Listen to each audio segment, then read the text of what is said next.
Question में आप ध्यानपूर्वक देखिए, ये बोला है कि time period of the rotation is same. मतलब इसका ये है कि जो दो सर्कल आप बनाओगे, इसमें कोई संदेह नहीं कि उन दोनों सर्कल का रेडियस कम ज़्यादा हो सकता है, लेकिन आपको यहाँ ये ध्यान रखना है कि जो ये पार्टिकल है ए से जो चला है और फिर वो ए पे पहुंचा है, जितने टाइम में वो ए से चल के ए पे पहुंचा है, दूसरा वाला पार्टिकल जो बी से चला है उतने ही टाइम में बी पे पहुंचा है।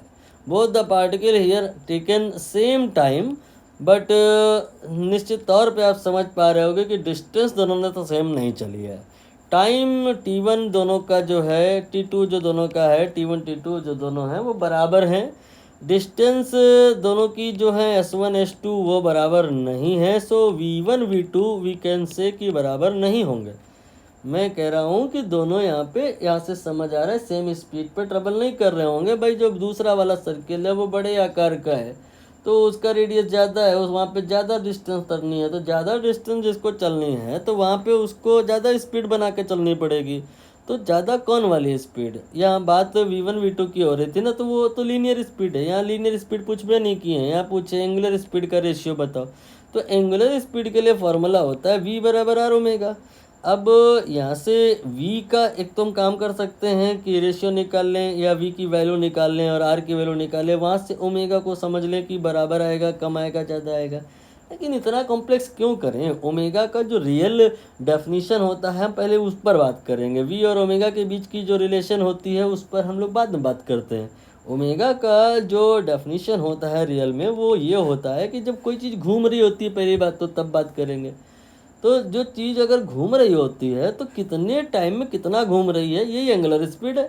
अभी ओमेगा का बात करें तो ओमेगा है आपका जो एंगल घूमा है मटेरियल और जितने टाइम में घूमा है। अब यहाँ पे ध्यानपूर्वक देखो, कह रहे हैं कि दोनों लोगों ने क्या किया है, अपना एक चक्कर सेम टाइम में लगाया है। Time period of the rotation is same for both, ऐसा क्वेश्चन में दिया है। इसका मतलब क्या है? दोनों लोगों ने 2 पाई कवर किया है, सेम टाइम में कवर किया है। दोनों लोगों का 2 पाई बराबर है, दोनों लोगों का टी बराबर है, दोनों लोगों का थीटा बराबर है, दोनों लोगों का टी बराबर है, तो दोनों लोगों का ओमेगा भी बराबर आएगा। तो इधर ओमेगा में अननेसेसरी कंफ्यूज होने की ज़रूरत नहीं है कि भाई आपका कौन सा क्या रेशियो बनेगा, वो 1:1 बनेगा। अगर आप बाई मिस्टेक v बराबर आर ओमेगा फार्मूले से गए और ऐसा सोचने लगे कि यहाँ से ओमेगा तो v बाई आर आएगा, ओमेगा v बाई आर आएगा, ये तो ठीक है। फिर यहाँ से आप बोलोगे सर ओमेगा वी जो है ओमेगा जो है वो प्रोपोर्शनल टू 1/r होगा, so omega 1 divide by omega 2 जो आएगा वो R2/R1 आएगा। इसलिए कुछ बी ऑप्शन जैसा होना चाहिए, फिर गलत हो जाएगा। क्यों? क्योंकि जब आप इस जगह पे पहुँचे और इसके बाद फिर आप जब ये कह रहे हो, मिस्टेक कर गए आप। इस जगह के बाद ये कंक्लूजन डेवलप करना, it is allowed only when v is constant, but here we have already proven कि जो v है कांस्टेंट नहीं है। जो दूसरा वाला सर्किल है वो बड़े आकार का है। ड्यू टू दैट यहाँ ज़्यादा डिस्टेंस उतने ही टाइम में चलनी है, तो स्पीड ज़्यादा बना के चलनी पड़ेगी।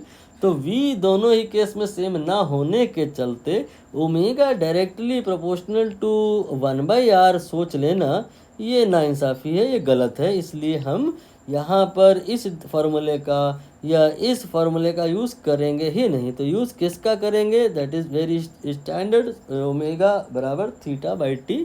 Theta and T is same for both the cases, so omega angular speed definitely will be same for both cases and ratio will be 1:1।